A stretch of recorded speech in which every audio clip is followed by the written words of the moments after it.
Stand clear. 100% Wild Podcast. So for all you listeners, Hello, and welcome to definitely not your favorite outdoor podcast.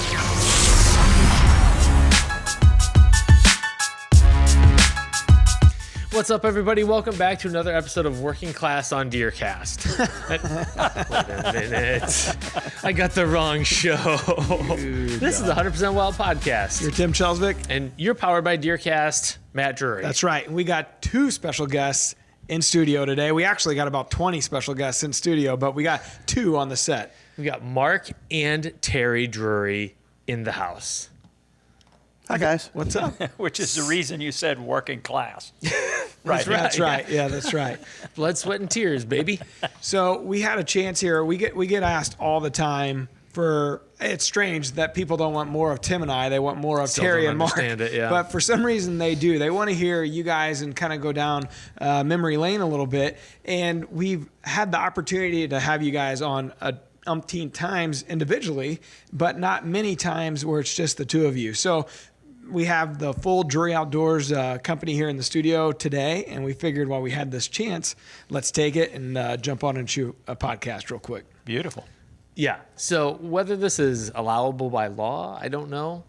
Just having you guys together in one place. We're kind of rebels. They had to actually move states. Mark went all the way to Iowa, and we really had to separate them. There ain't room in the state for the both of us. So as we look back, going back, we've had a chance here recently to chat about some of those memories, some of the early days. And what, I'd like to kind of go back through some of that stuff, especially the early beginning days where, it's like, Mark, you're working not only construction with Terry, but you're also doing this, repping Mossio Camo and a bunch of other things. Like those first breaks, why you had this passion, or how you had the passion to get into the industry to begin with, because it kind of set all of our paths to an extent. Well, just to clarify, there was a hard stop with the construction when the sales job came to be. I'd like to hear more about this because I think we've heard Terry's version of it. I'd like to hear Mark's. I think his is accurate. I got interviewed by Cecil Carter because I had met Toxie at the World Voice Calling Contest in February down in Natchez, Mississippi, and then they put a rep group together called Advanced Marketing Specialists. And Cecil was coming through town, and he interviewed me and hired me. And I never went back to work after that. You might say what year this was. I mean, this was... That had to be 89, summer of 89. Yeah, it was either 89 or 88, summer of 88, one or the other. Might have been 88, yeah. But Toxie and Cecil hired me while I was still in college. So I was going to college and also on the road repping Mossio Camouflage. The company you guys started filming in 88, the spring of 88. So was it before or after you started filming? I would say it was the same year because Toxie came and hunted with us in the spring of 89. Yes. He killed a turkey right where Terry's house, or actually Terry killed it, but he was with us when Terry killed it, right where Terry's house sits now. Yeah. That was spring of 89, so from the very beginning. I also got married in 1989, so 89 was a big year. It helps me remember how long I've been married based on how old Drury Outdoors is. Never have to guess. Mark, what was your degree in? Industrial technology. Duh. Okay. Yeah. It's a tough degree, guys. I actually went to Rolla where Terry had gone, seeking an engineering degree, and I left Rolla with a 1.9. Whoa. Rolla left me, I think. And then went to Southeast Missouri State and graduated with a 3.4 cum. So I brought it up substantially from that 1.9 cum at Rolla. Which is not easy to do because once you go down, it's easier to go down than it is to go back up on the GPA. Yeah. Speaking from experience? Yes. Freshman year was a son of a gun. He wasn't there very long. He didn't have time to really drive it down. No, I was there 3 semesters, but Keith and I left together, which is Terry's lead man, general manager on the construction side. Yeah. Keith and I lived together for 5 years in college. Mark, was your plan to go to work for Terry then after school, or had you got that far? Certainly he was in construction. Dad was in construction. That seemed like the logical path. And then meeting Toxie changed all that, because I went to that contest, and then I told him at that contest when we met that I wanted to come and work for him during the spring break. And I did. I went to West Point. I stayed with he and Diane, and I went to work, and every day I did something different at Mossy Oak. I was stuffing invoices, I was packing boxes, just whatever I could do to learn the business. And I told him, I said, I'd really love to go to work for you someday. And sure enough, he and Cecil hired me to join Advanced Marketing Specialists and sell on the road. It's amazing when a door like that opens, how it changed the timeline of our history, and we didn't even know it, right? Part of our allegiance and our affinity to Mossy Oak and Toxie and his dad, his whole family, Bill Suggs and Cuz, started back then. I mean, it was just a bond that we developed early on from day one, and it has never changed. And Toxie has supported us since day one, and we probably wouldn't be sitting here today if it wasn't for Mossy Oak and Toxie Hayes. We would Truly. not be. That is a statement. Yep. Lived in it, and I'm gonna be buried in it. Probably, and I as well, more than likely. So early on, we started with the turkey titles, and as I recall it, we used to watch these videos, right? And it was a guy calling turkeys in, but he wasn't killing them. It was all about the sounds. It was Denny Galvis. Yeah. And I told Terry, I go, man, if we call him in and kill him, this will do well. Yeah. So we did. You savage. Well, I mean, the number one turkey video out at that time was his, and then Will had The Truth About Turkey Hunting was the only other one I saw. But Denny's was the one. That's the one everybody was watching. And I was like, we just need to kill him. And that's what we started doing and really haven't stopped. We killed a lot of Jakes. So it took 2 years to come up with enough content for King of the Spring, the first title, right? Actually, we came up with 2. Yes. Because we did King of the Spring and Sound of Sound of Spring and Spring. released them at the same time. Okay. Yeah. So in those first 2 years of filming, we produced 2 videos. What, 8 kills per video? Or I don't roughly? remember, honestly. Most of them timber hunts where you couldn't see the kill. Often timber, yeah. That wasn't our best Got work. him, shoot him. We've been putting What was it? We've been putting some of those older the whitetail features up in DeerCast on Fridays here recently, and it's so interesting because when you watch like the lead-in intro, the intros are like 5 minutes They're long. epically long. There was they had those composed. I mean, Oh, right? yeah. Yeah. It was art. We'd sit with the musician and compose them and tell him what sounds we wanted and what feeling we How do you wanted. think that was? Having Mark and Terry composing with you. But some of them are like, and they're encounters, like we catch a glimpse of a deer and you're back in and you can tell the older cameras are having a hard time pulling focus. Back through all the bramble and everything. That was the footage I was shooting. That was Terry's Not long stuff. after that, they figured they needed to hunt food plots. But I'm curious how you because if editing was not your background, what was that learning curve like? It was horrible because we had to formulate an edit decision list because we were typically paying them by the hour, if I recall. And we did several of the first ones down in Mississippi. Will Primos had instructed us and give us some tips, and maybe Cuz on where we could edit down in Jackson, Mississippi. So we would formulate an edit decision list, and this was before nonlinear. Everything was linear. So when you laid to tape, you were stuck with it. There was no changing it like today where you can move stuff around. You'd have to go back and erase and start from physically that erase point. tape They would show you a preview multiple times, and we'd finally say, yep, that's it. Burn it to tape. And then it'd go to tape. But it was one of those things where we went down there and it took us a long time to create the EDL.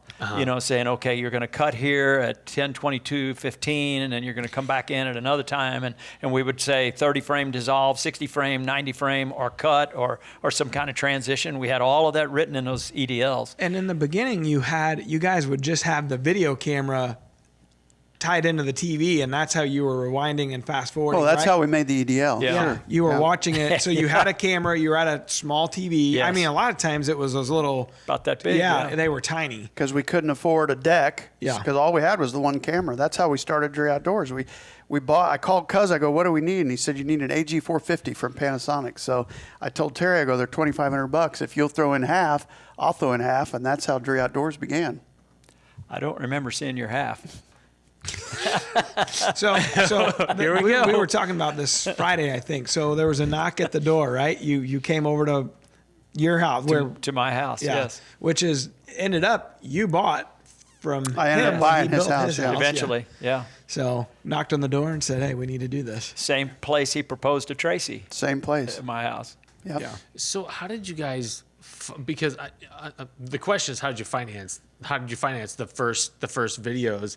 Because as you're talking about the EDLs, like the clock is ticking on this stuff, right? Like, Well, we created those on our own time. We sat Okay. many a night, all night long, working on these EDLs, so that we went to edit it. I mean, we knew exactly what we wanted to use until we saw it on preview. We were like, hell, that don't work. And then you'd start making a few little alterations and changes before they Okay. burnt it to tape. But for the most part, a lot of that was time that we spent at night just doing those EDLs. But on to our pay own. for the edit, we paid for it out of our pocket. Yeah. Yeah. And then we sold our first 2 videos to a distributor in Oklahoma City by the name of a man by the name of Sheen Ray. He owned a telemark at the time, and that was really the best path into the outdoors because he had distribution through every rental shelf in the country, and that's how we became. Or at least got our start. Sheen took our videos. The first time I called him, I sent them to him, King of the Spring and the Sound of Spring, and he called me back and he goes, I don't want them, and he hung up. oh, And I was like, holy cow. So I called him back and I go, business. Mr. Ray, I go, if you don't tell me what I did wrong, how can I improve? I understand you don't want these, but how can I improve? He said, you just said the magic words. How soon can you be in my office? Jeez. So we booked a trip and went down to Oklahoma City, and Sheen bought those first 2 then. So if you had not, Then we had some cash to go. okay. So if you had not been as persistent and interested in learning, it all could have ended right there. A quality that's suited you well throughout life. Yeah, I don't take no easily, But yeah, we went down and he bought more, and we come to find out his entire staff of salespeople were in the state penitentiary, and Hey. we would go there and It's kind of like us. we would go visit Listeners. them and inform them of what's on the tapes and talk about how to sell them and what was unique about our videos and so on and so forth. We made multiple trips to Oklahoma City to meet with these guys. They were in family. cigarettes. They were Sure, family. yeah. They would write you guys letters. Oh, and stuff, all the wouldn't they? time. Yeah. Yeah, all the time. What, so Willa and Tracy, what was their disposition on this adventure at that point? The company or going to the penitentiary? The company. For us, not good. They've always been Supportive. unbelievably supportive, in all honesty, almost to a fault, probably. They've supported us more than we deserved. Yeah. And really, Panned both out. had very key roles. The first, well, really, even still to today, they've had key roles throughout the entire history of the company. I mean, And in reality, he mentioned that we sold those 2. What it doesn't portray is the fact that we spent it on a bow and tree stands and boots and guns and bullets, and arrows and all that. So we didn't draw an actual paycheck for the first 7 years. We were in business 7 Reinvesting. years before we ever drew, and I think the first paycheck was like $1,200 or $1,400. Yeah, it wasn't if I much. remember I think right. we paid ourselves back for the initial camera investment, if and I'm that not was mistaken. it. That was at year 7. So that would give you an idea how lucrative it was those first 7 years, or 10 for that matter. It was tough. There wasn't a lot of money to be made there. very But we similar- enjoyed what we were doing, and really it was so that we could take that next out-of-state trip. And that's really, it was about funding the next hunt, the next trip, or whatever. And what we did, Sheen had he had the market cornered on the rental shelf. Yes, he did. What we didn't realize was he was paying us a bare minimum to produce the tape and a little bit more to where we had enough money to go on a few hunts, but he was selling thousands of these things. So while it was not lucrative, it created an awareness and a brand name of Drury Outdoors, Okay. particularly when we got into whitetails, that we didn't even realize how many were on rental shelves. I mean, we were going to Pennsylvania, Michigan, all these different places and getting recognized, and we're like, we think Sheen's selling a few more of these than he's telling us. telling us. But that was the seed that was planted, that original first few years with those rental shelves. We became a national name in the outdoor world because of Sheen's distribution. And when did you realize the power? So people are so passionate about turkeys, but when did you realize like what kind of energy there was behind whitetails? Well, Sheen was the one telling us to do it. You know? Yeah, and he was telling us that all along, but because of Mark's, really his signature with the world championships and the turkey calling and that competitive that circuit that those guys were running. That's really how we got our start, was because of the turkey industry. But Sheen was on us about doing whitetails, and we finally said, hey, let's give it a try.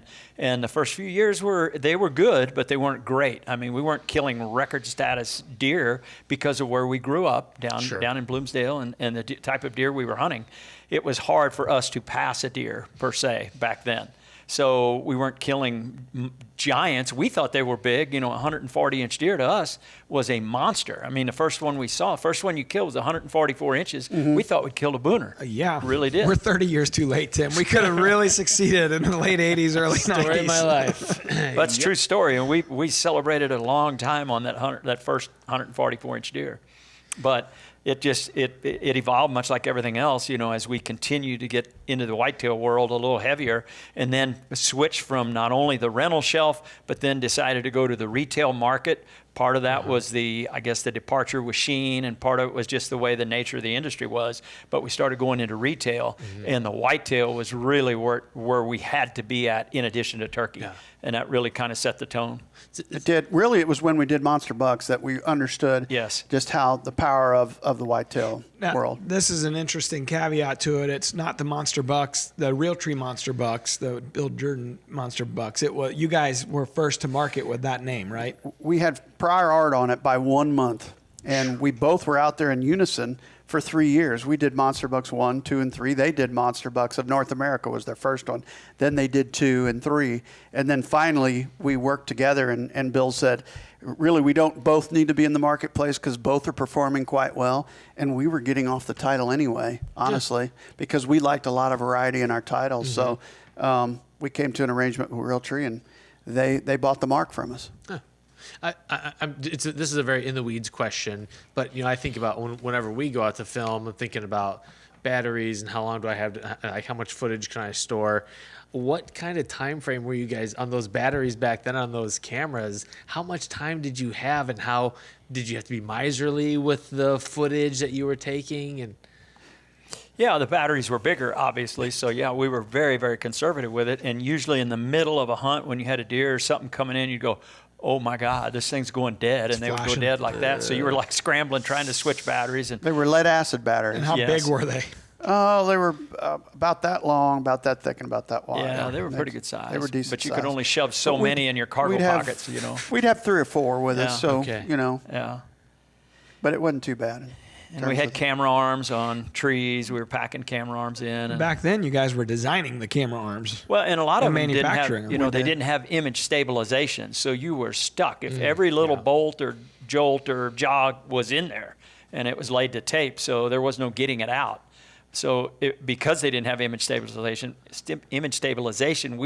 we had to put a camera arm in every tree.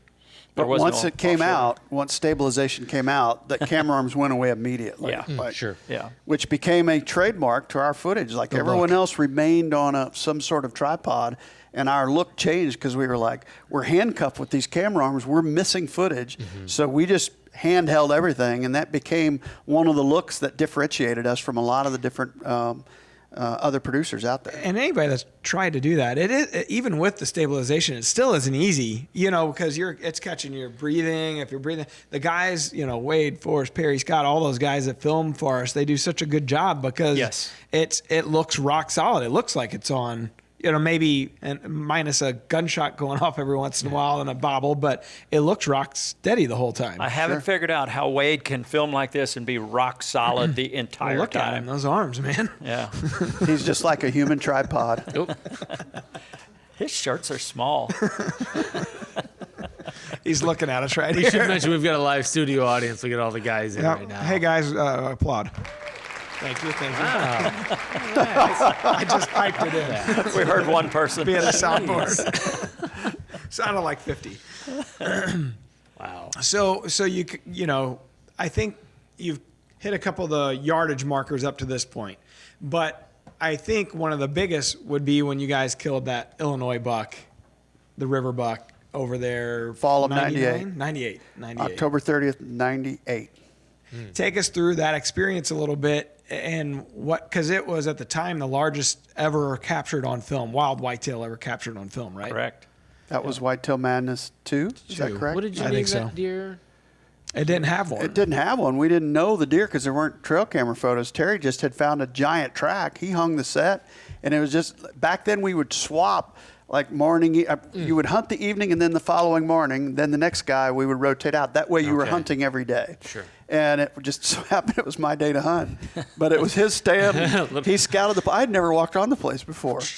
Well, and the shot, gentleman, Terry. I won't mention any names, but the gentleman that I scouted it with wanted someone to share the lease with. And we were walking down through this gorgeous river bottom with all these big maples. And I saw these giant rubs. And I mean, my eyes were like this all the way down through there. And he was flying past them. And I was looking at trails and tracks and scrapes and rubs. So he said, do you want to go in on it? And I said, yeah, I think so. So he dropped me off at my truck. He went on. Boom, I went straight back down to that place, and I immediately picked a tree and, looked at a trail, and I saw this one faint trail along that big windrow of timber, and I was like, these are buck tracks right here. And I knew that if we sat there, we would kill one. And I told Mark, I called him and said, man, the first northwest, we're going to kill a deer right here. And sure enough, the first time we went in there, it was on a northwest wind and rattled. He rattled once, and then he hit him hard and rattled again, and all of a sudden, boom, that And deer I grabbed was, snort wheezed. It was the first time we ever used it. It's an epic hunt. It was really a rush for us too to kill a deer of that magnitude back then. It was something we hadn't done and weren't prepared for, and it was quite an ordeal, particularly October the 30th with Halloween coming in there, and it was just a special time, and it took us a long time to get home. We stopped at many of places on the way, I met you at Dewdrop. They call it many places. Yeah. So who was running camera on that? Terry. I'm sorry. Okay. I was. I thought he was lying. Because after he did that, he goes, and it was still, the foliage was pretty full down there in that bottom. It was pretty green. green. Yeah. And I didn't see the deer because there was all these overhanging limbs and everything. And he goes, there's a 180 standing right under us. I went, whatever. Shut up. Had you guys ever seen a deer of that size to that point? I don't think so. No. And he looked at me and he goes, on Taylor's life. And then I was like, oh shit, he's serious. So I started looking and found him, and he busted him, obviously. And we had a little bit of a time tracking him. We were on our hands and knees trying to. Small broadhead. It was a small broadhead back then, not these, 2.3s that we're shooting now, but it was a little bit smaller head. So we were on our hands and knees to find him. Was it a Thunderhead back then? Or No, past I don't that time recall frame? what it was. It was a fixed blade, 3-blade, like right at 1 inch, and I think it was a Muzzy, but I couldn't be for certain what it was, but it was a fixed blade. I do know And that. you put a good shot on it. So it was just a big deer. You know how big deer are hard to kill? Well, that one was hard to kill, but we found him, and the rest I is history. take that back. I think I did shoot that deer with an expandable, but it was a little bitty rocket, and I think it was a 3-blade rocket, now that I recall, but it still ended up only an inch when it opened up. Yeah. But I do think that was one of the first deer I shot with an expandable, but it blew right through him. It just wasn't a big cutting diameter. Yeah. One of the things I love about those old hunts is hearing the bow go off, because those are the kind of bows that I grew up with. It was like the wow, and then you watch Eric and Arca, the wow. There's just not nearly as much energy, but that was a pretty close in shot, wasn't it? Yeah, I don't remember the exact distance, but probably 25 and under, I would think. Yeah. And the cool part, when you guys came back to Bloomsdale, and they stuck it in the cooler at Dewdrop at the bar there, and stuck it in the beer cooler for the next couple days. You had no idea how famous it was going to be. Yeah. For us, anyways. Fortunately, a buddy of ours owned the bar at that time, and he was kind enough to allow us to put it in the cooler. And then Nice. kind enough to celebrate with us. I'm curious, like how much. So you're kind of pushing into a new territory, and you have a type of celebrity. Did you ever have to do any kind of acting as if we're the experts, we're the pros, as you're kind of building this brand? We still are, Tim. Well, Acting. that on-camera presence never felt real comfortable. When you first start out, it's not a comfortable feeling anyway. Mm-hmm. So you can call it acting. It was just shitty acting, I think, if you really wanted to think about it. But it was never comfortable. It was a persona you guys had. Yeah, and you wanted to do it right. You wanted to portray the correct things, and so it was somewhat uneasy to be in front of the camera. Sheen gave us a lot of direction in that. Yes, he did. In terms of how to address the camera, never wear sunglasses, watch your lighting, do all of these different things. Your background needed to be out of focus. And we got that ingrained in our heads. And later in time, when we should have evolved with the times, we were still delivering like we were in 1990 and 91, you know, and Matt used to tell us, God. Which is your persona or? Well, no, just like loosen up. It was almost gotcha. TV anchorish as opposed to a hunting video. But that's the way we were taught. That was the way in the late 80s, early 90s. And almost too serious to a point. When Not you'd get loose. through one of our 2.5-hour videos, you'd get to the end of it and you felt like your cat died or your dog died. You know, you felt really bad. We weren't having enough fun. Not at all. Yeah. We weren't having enough fun. And honestly, really, it wasn't until we got on TV and really started watching Michael and the fun that he had on Realtree road trips. And we were like, you know, we're probably a little tight here, brother. And not to say we could ever be Michael because he's so good at what he does, but we realized we needed to loosen up just a little bit. I think Whitetail Madness, the video series, when we started doing that, and it was kind of our reality series, it helped us a little bit because we started changing our style at that time frame. We did, but part of why we were so serious is because Terry and I looked at this as serious business, taking an animal's life and presenting it, you know, with the due respect it deserves. Yeah. So we always took it that way, and then I think that's part of the reason we remained so serious for so long, and we still are to that degree. We understand what we're doing, and those animals deserve our respect. That's why we always make everything about them and not us. And some of that came from where we grew up hunting. Like we grew up in, they called it the 40-acre club, but it was 640 acres, and then all of the adjoining properties, there might have been 12 or 1,500 acres. And the people that we hunted with were all very old timers that were very regimented, and there was nothing but respect. And I mean, there were no game laws or violations that were even considered. If you screwed up, you were out. It was a pretty stringent time, you know, back then. They were serious. They were serious about it. So were we, just growing up that way. You think of Welton Werner and Wally Eisenbeis. And Franz Balzer, all those guys. They were serious about what they were doing, and it was a great upbringing for us. Our dad did not hunt a lot, but we had some great mentors that showed us the way to handle ourselves in the woods. Some of our fondest memories, truly. Absolutely. I think about that, but then I also think about the fact that you guys you're given a jug of wine to go out and hunt when you're 30. So that's what they did, you know, to stay warm. Mom, well, that was our mother. because Grandpa Ritter always made wine his whole life. She'd always send us with a little bit of wine every time. Keep you warm. Well, we started with a half pint when we were young. Sure. Like at 12 and 13, you got a half pint. But when you got to 14 or 15, you got a pint. So in a high-powered rifle, she'd say, go get you one. You weren't out there getting drunk. I used to think, well, this will get me warm. So I'd drink a little bit. But I really didn't care for the taste of it. No, I drank all of mine. By 8:30, I was sauced. I never saw anything. When I go back and watch some of those early titles, it reminds me a lot of the old nature documentaries like Marty Stauffer's Wild America. And it's very factual, and you're doing a lot of teaching. And so that, I mean, it very much feels of the time and makes a lot of sense. We talked about it a lot during the Longbeard Legend series with Ray, and it was, I think sometimes it wouldn't hurt to get back to that type of style every once in a while, because we take for granted the knowledge that these guys and you know, all the farm managers and everybody has, but there's a lot of people that starting out, they don't have the knowledge base, and these guys are at a 400 or 500 level. Yeah. And it wouldn't be the worst thing every once in a while to go back to some of the basics and stuff that you guys take for granted, you know, that you've spoke about for 30 something years now. It seems like old hat, but in reality, it's new for a lot of people. Yeah, we assume that everyone watching has graduated through the ranks like we have, but in reality, the viewers that were new then are old like we are now, but there's still new viewers coming in, and we do overlook that we need to be more basic sometimes, you know? Those are my favorite components of our Deer Season 23 series, is the behind the scenes, what we're doing, the nitty gritty kind of stuff to get ready for deer season. Yeah. And by nature, we were never satisfied with our own performance. So we were always learning and developing and trying to take that chess match, if you will, and figure out how to play the game a little better, trying to kill bigger deer, passing younger deer. All of that was an evolution. It didn't come at day one. And we do sometimes overlook the fact that we spent so many years getting to where we're at today that you forget about rubs and scrapes and trails and all those things that we looked at many, many years ago, decades ago. The team that you guys put together, Stoltz and the Kiskis and like just Probst, Stan Potts. these incredible names now. Jay Gregory. I'm curious what kind of conversations you all had. Like, how did those connections form?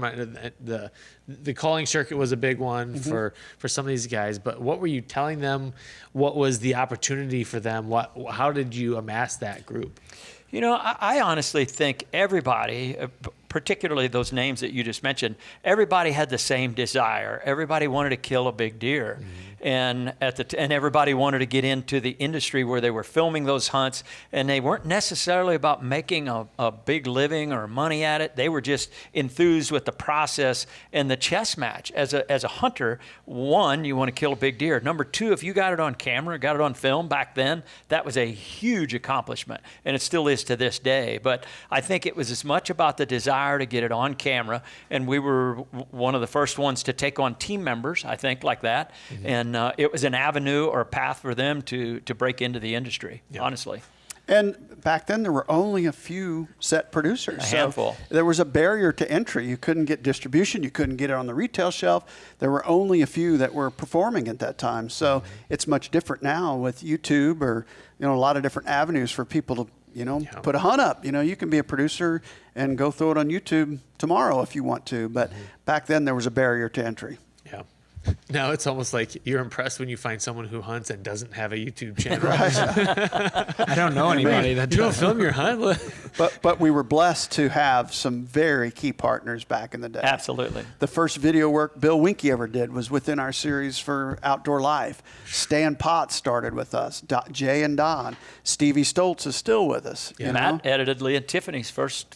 Tiffany's. Yeah. Tiffany's first 2 hunts I edited. Yeah. In But their your first office. video. But their first video, Yeah. we did the full production. Yeah. And then So Don The and Candy's. whitetail freak, that was taking it to the extreme 3 or 4. I forget which one it was. Yeah. So we're very blessed to meet some really, really key and unbelievably good people and hunters.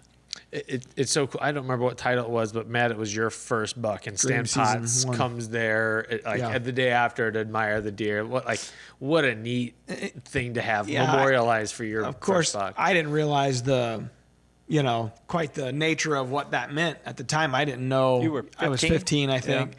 But we were over at Heartland Lodge over there and in Pike County. And we went over there, and Charlie O'Brien, I do remember that because to me that was a big deal because he was with the Braves for so long, if I remember right. And he, as a kid in the 90s, the Cardinals were horrible, but the Braves were the shit. Everybody loved the Braves, So I thought that was awesome. But yeah, Stan came over, and what I really remember from that was Yapper, Mike Joggers, and Tad Brown were both over there. They helped us recover that deer. Yes.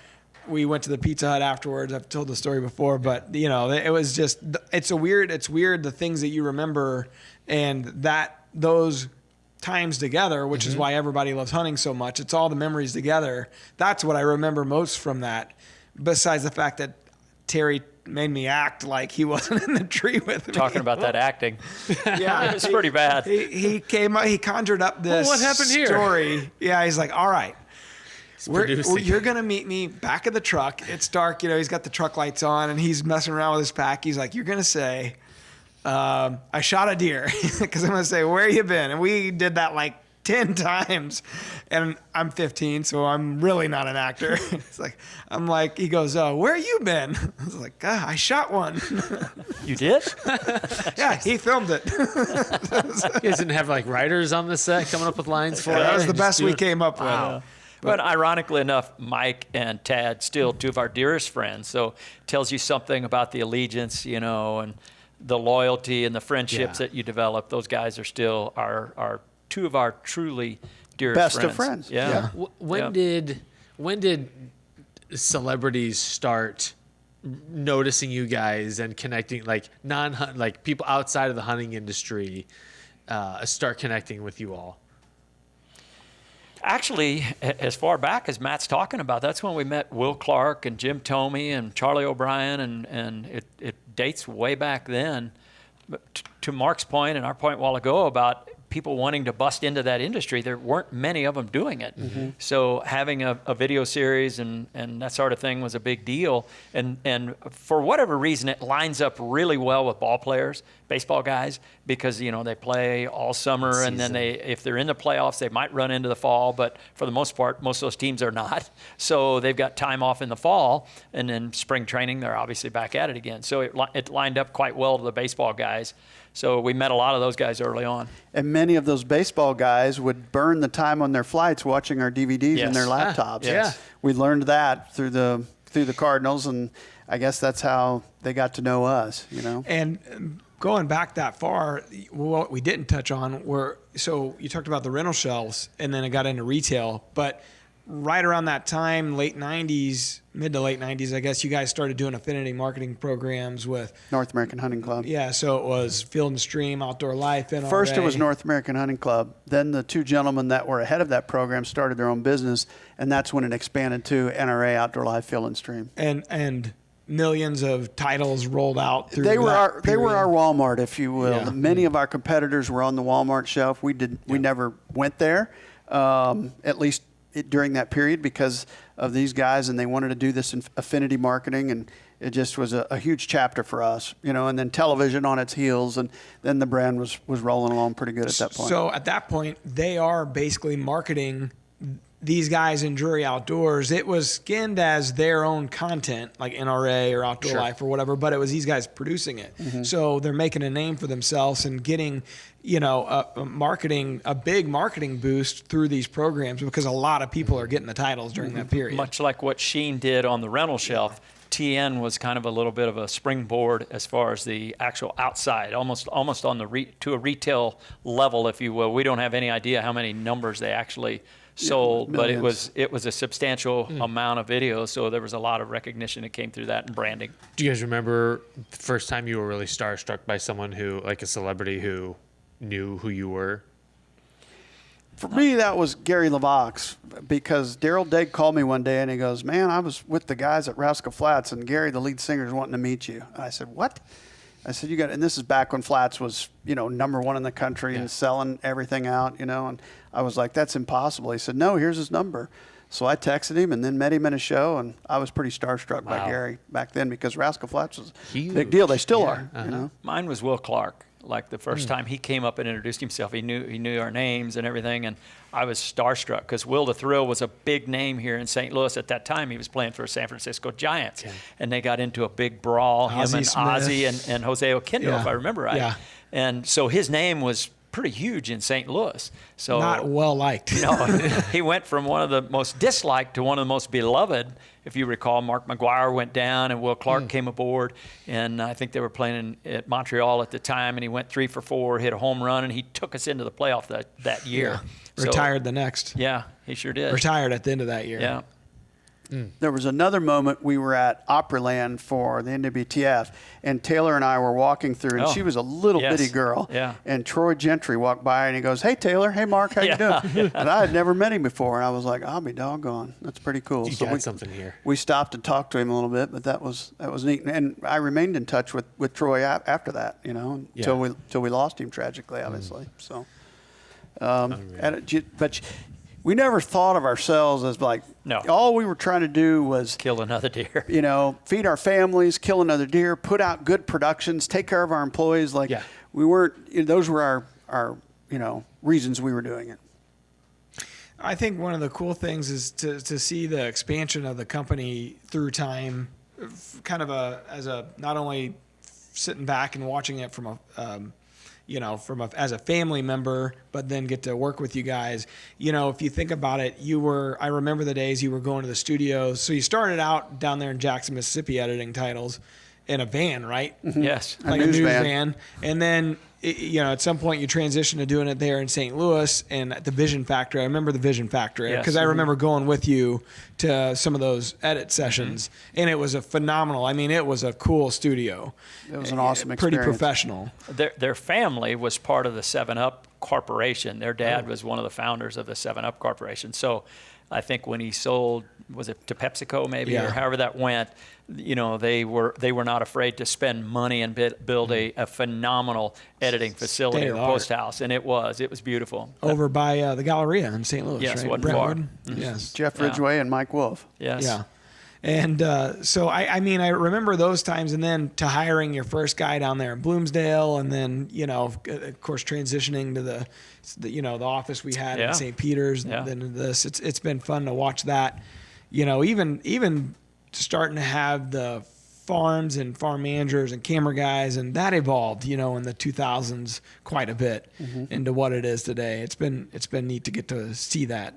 And I think we found out that we were more productive, by splitting up. We were able to harvest, twice as many deer. When we were swapping off, it was, you were lucky to harvest X number of deer per year. And then when we started kind of going different ways and having camera guys available, it just helped from a productivity standpoint. I thought it had something to do with the fact that you guys got in that argument in the tree that one time. And that too. It was 2 trees. Thank goodness. Take us through that one. We've told that story numerous times. Let's tell it here. It really isn't worth going through with us sitting next to each other. We usually tell it separate from Plus, he's got a bad toe. It might get physical otherwise. Let's just say they didn't agree on something. On when to call. Well, so, I think about guys like John Odell, Rick Malik, who have been on the team for Dave Steve Stoltz. Reisner. Yep, Dave Reisner. So maybe talk about kind of your guys' process for bringing on team members and what are some of the typical characteristics that those people have that really have stuck it out and done a great job over the years? I want to start with their ethics first. Most of those guys, you could put them in a bag, shake them up, and dump one out, and they're kind of clones of one another.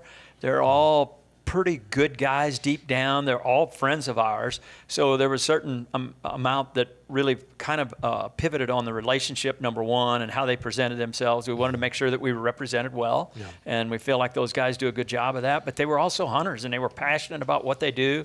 They wanted to kill big deer. They wanted to kill them on camera. They wanted to do elk and muleys and turkey and antelope and all those other things too. But first and foremost, it was about that passion with whitetails, and we wanted to make sure that everybody was represented, and make sure that our company was represented well, and we wanted to make sure they did it ethically. And I think that's where it started. But the passion. We've had some phenomenal people on that team. Phenomenal. Well, and we're proud to call them all friends. Most of the industries come at some point through something. A lot of them. Several have, certainly. Yeah, we're lucky in that. They're great people. And to this day, I mean, the team is the backbone of Drury Outdoors. I mean, we always had this desire to do everything in the wild. Well, he and I can't go out and kill enough to fill the productions. It was that way then, and it is that way now with all the TV shows and stuff. So we wanted to make sure it stayed in the wild, because there was a time back in the day where a lot of that stuff wasn't done in the wild. And that's where he and I said, we drew the line. We said, no, no, sir. Sheen told us, you're going to have to probably get in a pen here to finish this video. And we said, hell no. We ain't doing that. We're not doing that. You're nuts, buddy. Which is when we trademarked the phrase 100% wild, 100% fair chase. Said, we stuck to it. Here's where we're at. And we probably don't do a good enough job of helping people understand where the title of our podcast comes from. It's an homage to that. Yeah. It's a throwback to that. And maybe people don't recognize kind of the pressure that was there early on. We trademarked that phrase in '92. Yeah. Yeah. Yeah. And we wanted to make a statement that that's where we were at, and that's where we were going to stay.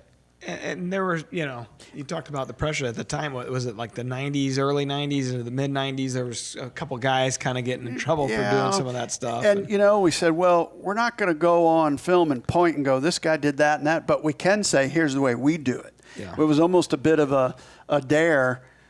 You guys claim your stuff to be wild, because ours is. Here's the Drury Outdoors guarantee, 100% wild, 100% fair chase. And it wasn't long after that you started to see a few other producers put that same type of guarantee on their tapes, because they wanted to be known also as being wild. Yeah. I'm not saying everyone was doing it wrong, but there were few that were cheating just a little bit, and we weren't going to go down that path. cheating by meaning they were portraying it that way when it wasn't. Yeah, portraying it to be wild when in Sure. fact it was not. Sure. So we were like, hey, we're going to make this claim, and if you can make the claim, follow our lead. I have wondered, because I've seen some of the older logos would say Drury Outdoors, our videos are different. Yeah, we would have mottos. I mean, there was a catchphrase almost, if you will, or a marketing kind of something to hang your hat on, and it changed through time a little bit, but our videos are different was it for a long time. Long time. And then it was, we tell the wildest stories. Yeah. The wildest stories never end. Yeah. We wanted to be known as storytellers, more than just the kill, but the stories behind it. Yeah. Which I think that's a timeless truth, right? I mean, that's really what people Good storytelling sign never up gets for. old. Yeah. Well, we're probably running long. Yes, Let's we wrap have. it up. One last thing. Okay. The top moment for you in the 34 years here, the top moment for you, 34 years. And now doesn't count. This podcast. Oh, shit. No, you can't.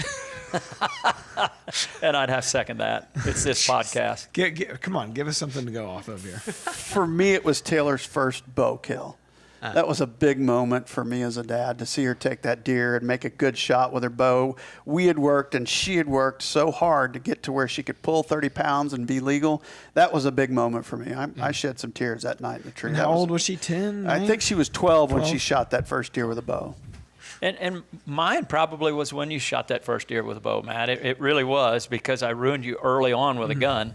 We shot a gun when you were young, and it was a little bit too heavy for him, too big of a load, single shot H&R, and just rocked his world. So it didn't help him at all. That was for like a NRA or Outdoor Life video. I forget what it would be the was. You were thing doing not to safety do. tips. Yeah. Anyway, so up when he against a tree the size finally of this did mic. decide to go ahead and shoot a deer with archery tackle was a big deal. And then the second thing I got to say is hunting with Mom now. Man, oh man. Agreed. These memories with our mother are just priceless.